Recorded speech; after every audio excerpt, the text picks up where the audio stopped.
அனைவருக்கும் வணக்கம். இது பிகின் ஸ்டடீஸ் சேனல். இன்னைக்கு நம்ம பார்க்க போகிறது 12ஆம் வகுப்பு 7வது பாடம் வகை நுண்கணிதத்தின் பயன்பாடுகள். இதில் உள்ள எடுத்துக்காட்டு 7.49 அல்லது எக்ஸாம்பிள் 7.49 இதை தான் அந்த வீடியோவில் நம்ம பார்க்க போகிறோம். கணக்கில் என்ன கொடுத்துருக்காங்கன்னு பார்த்துடலாம். இந்த இருக்குது எடுத்துக்காட்டு 7.49. இங்கே நம்மளுக்கு f(x) அப்படிங்கிற சார்பு கொடுத்துருக்காங்க. இந்த சார்புக்கு நம்ம இந்த க்ளோஸ் இன்டர்வல் 0,2π இதில் மீப்பெரு பெரும மதிப்பையும் மீச்சிறு சிறும மதிப்பையும் கண்டுபிடிக்கணும். எப்படின்னு பார்க்கலாம். நமக்கு f(x) அப்படின்னு 3 × cos x இதுதான் நம்மளோட ஃபங்க்ஷன். இது வந்துட்டு 0,2π இந்த ஒரு இடைவெளி நம்மளுக்கு கொடுத்துருக்காங்க. இப்போ நம்ம என்ன கண்டுபிடிக்கணும்? மீப்பெரு பெருமமும் மீச்சிறு சிறுமமும். இதுக்கு நம்ம ஃபஸ்ட்டு என்ன பண்ணணும்? f' கண்டுபிடிக்கணும். நம்ம போன எடுத்துக்காட்டு சம்மில் பார்த்தா அதே இதுதான். ஸோ ஃபஸ்ட்டு இதை டிஃப்ரென்ஷியேட் வகைப்படுத்துகிறேன். f' கண்டுபிடிக்கணும். இப்போ 3யை நம்ம அப்படியே வச்சுக்கலாம். இன்ட்டில் அது வந்துட்டு கான்ஸ்டன்ட், ஓகேவா, மாறிலி. ஸோ அதை அப்படியே வச்சுக்கலாம். காஸ் எக்ஸை வகைப்படுத்தினா என்னது? Minus sine X. ஸோ என்ன வரும்? Minus sine X.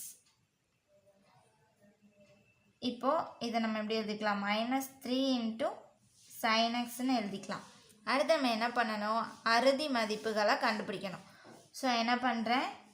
f' = 0 அப்படின்னு நம்மளாக எடுத்துக்கணும். ஸோ f' 0 அப்படின்னா என்னது? f' அப்படிங்கிறது -3 × sin x.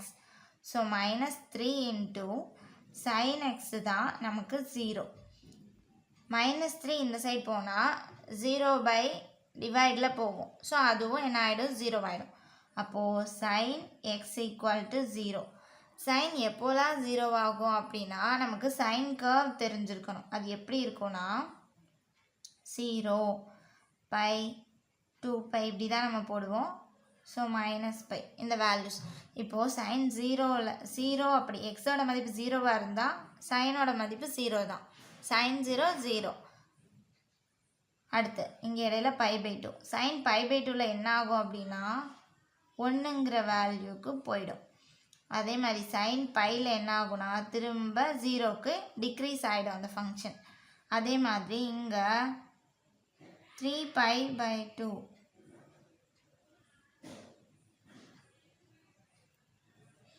3π/2ல என்ன ஆகும்னா -1க்கு போயிடும் இந்த அளவுக்கு.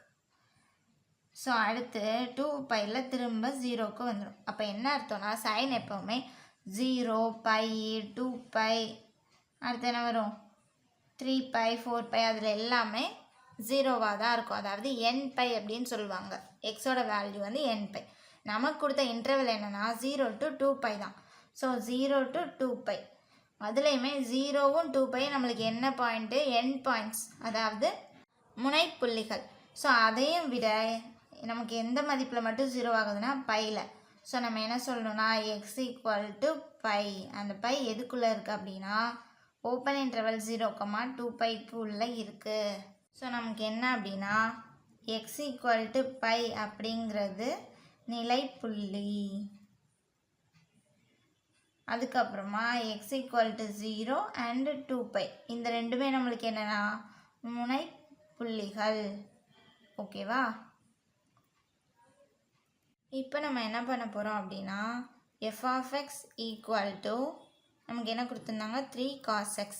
இதில் எக்ஸுக்கு பதிலாக 0π 2π இந்த 3 மதிப்பையும் சப்ஸ்டியூட் பண்ண போகிறோம். இப்போது x = ஃபஸ்ட்டு பையன்னு எடுத்துக்கலாம். ஸோ f(π) என்னது? 3 × cos π. cos π வந்துட்டு -1. cos πயோட value -1. ஸோ 3 × -1 என்னது? -3. அடுத்து x = 0ன்னு சப்ஸ்டியூட் பண்ண போகிறோம். ஸோ f(0) 3 × cos xக்கு பதிலாக 0 cos 0. cos 0 என்னது? 1. ஸோ 3 × 1 3 தான். அதே மாதிரி எக்ஸுக்கு பதிலாக நம்ம என்ன சப்ஸ்டியூட் பண்ணணும்? 2π. அப்போ f(2π) = 3 × cos 2π. cos 2πயோட வேல்யூ என்னது? அதுவும் 1 தான். ஸோ 3 × 1 3. இப்போ நம்ம எல்லாமே கண்டுபிடிச்சிட்டோம். -3 3 3. ஸோ என்ன தெரியுது இதில் இருந்து நமக்கு மீ பெருமம் என்னது 3. அதே மாதிரி மீ சிறுமம் என்னது -3. அது எந்தெந்த வேல்யூவில் x = 3 எப்போ கிடச்சது 0 and 2π. ஸோ 0, 2πயில் நமக்கு மீ பெருமம். அதே மாதிரி x = πயில் மீ சிறுமம் -3. அவ்வளோதான்.